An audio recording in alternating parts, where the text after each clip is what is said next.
hole hole.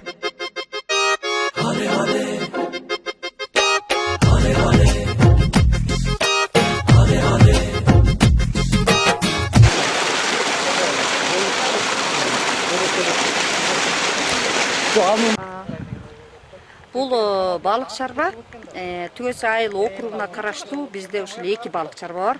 Ак булакта жана ушул жер Тогуз булак деп аталат. Тогуз булак балык чарбасы да. Бул балык чарба мындан 5 жыл мурун түзүлгөн. Башчысы ушу Кубанычбеков Ырысбек. Азыркы тапта 10 000 балык бар. Bir жылдан кийин, 2 жылдан кийин эле бул балыктар сыртка сатыкка чыга баштаган. Негизи бул жерде кароолчусу бар, 2 кароолчу, 2 балык баккычысы бар. Ошо менен бардыгы 6 жумушчу орунду ээлейт да.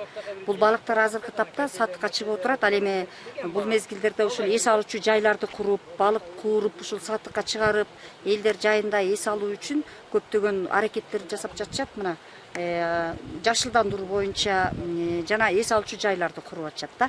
Ал эми бул балыктарды мурун болсо Чүйдөн, башка Бишкек шаар жактан ушунда алып келе турган болчосо, азыркы тапта ушул малюкторду бизде Жаңы Арык айылында ушу малюк чыгаруучу атайын эме уюшулган. Ошол жерден алып келип анан өстүрүп атышат да. Ал эми балыктын бул эки балык чарбанын айырмасы азыркы тапта биринчи жолу Ак булак балык чарбасында ушул сатыкка чыгып, эс алуучу жайларда жакшы жайгашкан. Азыркы тапта кичине балыктары кичирээк болуп атат. Ал эми бул Тогуз булактын балыгы өтө чоң балыктар. Бир балык 2 килограмм, 1 килограмм 800 граммга чейин вес берет да.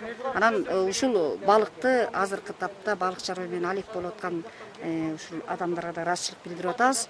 Эс алуучу жайларды ушул жай менен бүтүрүп, элдерди кабыл алуу башталат деп отурабыз. 1 килограмм балыктын жеми өзүнүн ошо корну 350 сом, 400 сомго чейин чыгат экен. Ошондо балыктын жеми бир топ акчага барат экен. Ал эми мунун прибылы кандай болот? Эсептеп чыкканда бир топ эле прибыл табышат экен да. Анан бул балыктардын касиети башка мындай жемдерге караганда өзүнүн жеми менен камсыз болсо, ошондо өтө вес басып, жана өтө чоң болуп, даамдуу болуп өсүшөт экен да. Бизге эми буга чейин көптөгөн премьер-министрлер, жогорку кеңештин депутаттары жана министрлер келип кетип, ушу көрүп кетип атышат. 5 жылдан берки эмгеги талап кеткен жок, абдан жакшы. Азыркы тапта балыкты сатыкка чыгып жаткан убагыда прибыл жакшы. Рахмат.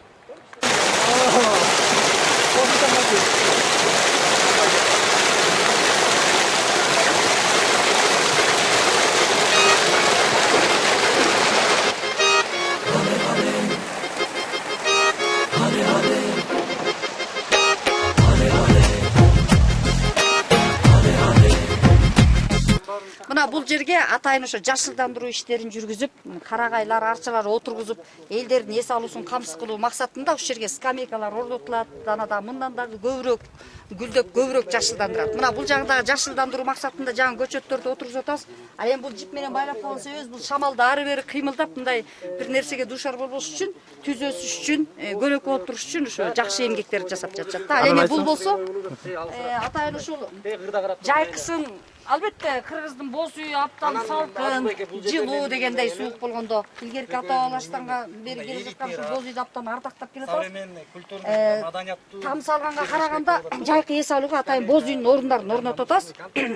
Түрлүү кооз боз үйлөрдү тигебиз мынакей. Бул жагы да аптан жашыл, көк жашыл. Керек болчосо буяка бээ байлап койсок да болот. Кымыз менен камсыз кылсак да болот. Балыкты кууруп жегенден кийин кымыз ичсе элдер аптан жакшы энергия алат болуш керек.